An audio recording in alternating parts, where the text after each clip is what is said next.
Empieza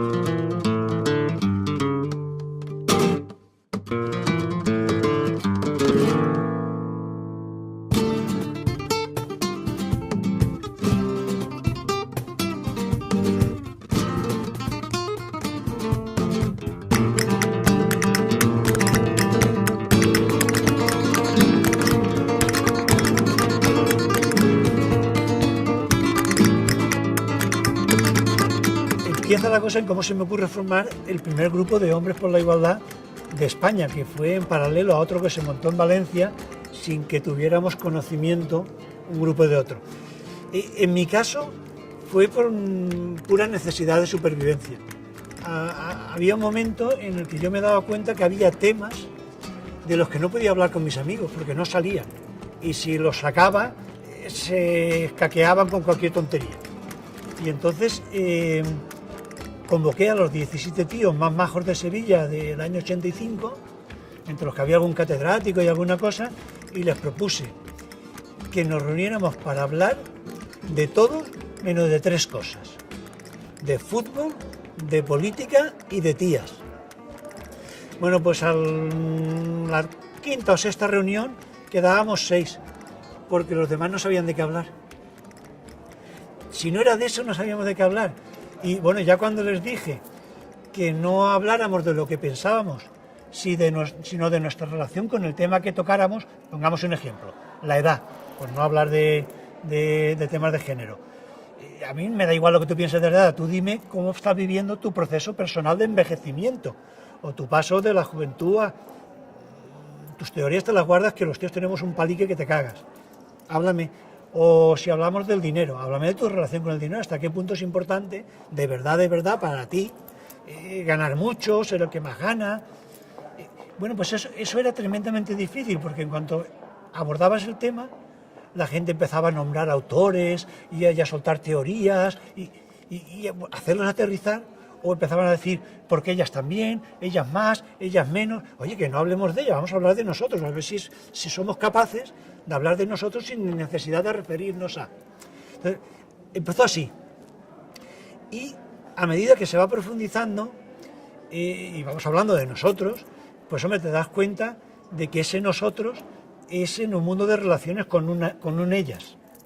Y en ese mundo de relaciones con un ellas, la cosa llega a un punto en el que nos planteamos hablar de que el mundo está cambiando porque ellas lo están cambiando. Es la primera vez que el mundo no cambia por iniciativa nuestra, sino que nos estamos viendo arrastrados a un cambio.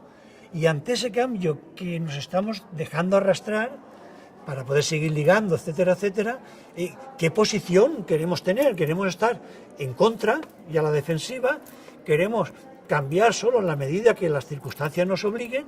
¿O queremos hacer un análisis un poquito más consciente y decir, oye, si de verdad estoy de acuerdo con lo que proponen, a ver en qué medida yo puedo contribuir, no a decirles a ellas qué es lo que tienen que hacer, sino a hablar con otros tíos y a decirle a otros tíos qué es lo que nosotros podemos aportar a ese proceso, porque estamos de acuerdo, porque pensamos que es razonable. A ver, hablar de eso es hablar de la resistencia de los hombres. Y la resistencia de los hombres depende mucho, aparte de su ideología. Cuando digo ideología no me refiero a izquierda o derecha, sino de su ideología con relación a este tema, depende mucho de la clase social. Quiere decir que para un trabajador estar por la igualdad quiere decir dedicar 2 horas más al día en el trabajo doméstico. Eso es tela de tiempo. Para alguien que no ha hecho ni el huevo, tener que dedicar 2 horas a la casa, tela de tiempo. Ese problema no lo tiene la clase media o el funcionariado, porque normalmente pagan a alguien de fuera, generalmente un inmigrante, que se lo hace y resuelven el problema. Luego, su problema no es ese. El problema, si subimos un poquito de clase social, el problema es el reparto de los sillones, del poder.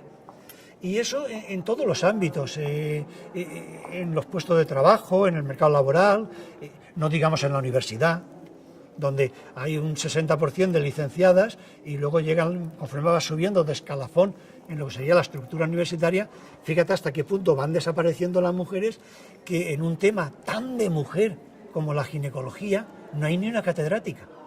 Una cosa de esta flipante.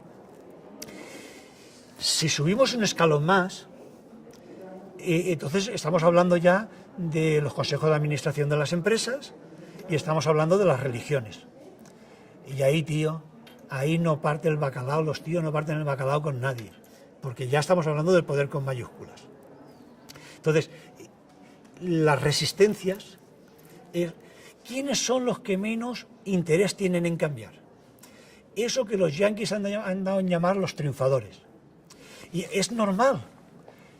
¿Qué interés puedo tener yo en cambiar un modelo competitivo, agresivo, que es el que me ha permitido llegar donde estoy y disfrutar de todos los privilegios, no solo que tengo como tío, sino que tengo como tío poderoso? Entonces, el menos interesado en el cambio es el triunfador. Da igual en qué campo estemos hablando.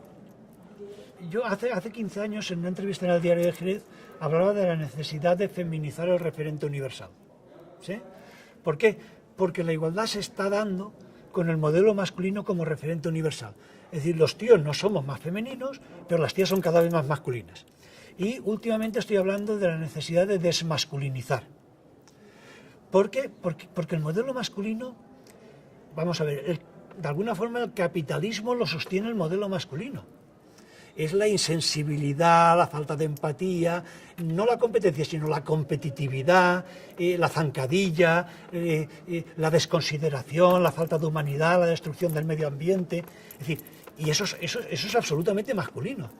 Por lo menos los líderes. Tú imagínate la situación que tenemos en este momento, ¿no? En este momento, todavía el Obama presumía de feminista y tenía una mujer que daba el pego, ¿vale? Pero ahora tenemos aquí un par de machos alfa, los hijos de Putin por un lado y el Trump, que hasta la hija dice que es feminista, ¿vale? Y esos son los modelos de hombre como referente, de hombre con prestigio social a nivel mundial. Y date cuenta de los valores que esta gente, estos son los machos alfa, esos son el hombre, tío con lo que hay que tener, ¿vale? Entonces, claro, o desmasculinizamos o decimos, bueno, es que ser hombre no es eso. Mira, ser hombre no tiene por qué ser nada, pero desde luego no es eso. O sea, ser hombre cuanto menos sea mejor, pero desde luego eso no es. Porque eso es que nos lleva, ¿a dónde nos lleva eso? Si está uno ya cagado con que sí, con el rollo de Corea del Norte, tú sabes. Entonces, es que es indisoluble en este momento hablar de justicia distributiva con las mujeres y de acabar con la competitividad sin cuestionar el capitalismo, el imperialismo, la dominación entre países. Yo alucino cuando, y además tienes razón, hace poco un líder negro decía, os está molestando que lleguemos a vuestras fronteras cuando nos habéis robado nuestras tierras. Y si es que llegan hasta los chinos, se quedan con medio África, y ahora te molesta que los africanos vengan a buscarse el pan porque lo has tirado de sus tierras. Entonces, son cosas tan ligadas que lo que sorprende es que en este tipo de espacios prácticamente no aparece ni una sola referencia. Bueno, a mí me ha gustado una cosa, que yo es la primera vez que estoy, yo llevo muchos años yendo a todo tipo de congresos, foros, he estado en el Foro Mundial de Mujeres como ponente, pero es la primera vez que estoy en un foro de las dos orillas del Mediterráneo, ¿no? Bueno, pues de golpe me he encontrado con toda una serie de información de la otra orilla que te recuerda que cometemos un error si miramos hacia la otra orilla pensando que solo son ellas las que tienen que aprender de nosotros, sin darnos cuenta que ellas están haciendo procesos muy interesantes en situaciones muchísimo más complicadas que las nuestras, que en algunos casos habría que estudiar detenidamente porque nos enseñan cómo hacer las cosas bien. O sea, que a mí en ese sentido me ha gustado. Yo normalmente he pasado una época en la que llegaba a estos sitios 5 minutos antes de intervenir y salía corriendo, y últimamente que suelo quedarme, pues me encuentro sorpresas como este foro, que aunque ha habido algunas cosas que me han resultado aburridas y reiterativas, pero casi todas las extranjeras han dicho algo que he tomado nota. He tomado nota porque me ha llamado la atención y he dicho, bueno, pues mira, en algún momento puedo reflexionar o lo voy a poder aprovechar. Y en ese sentido me ha gustado, me parece que el esfuerzo es interesante.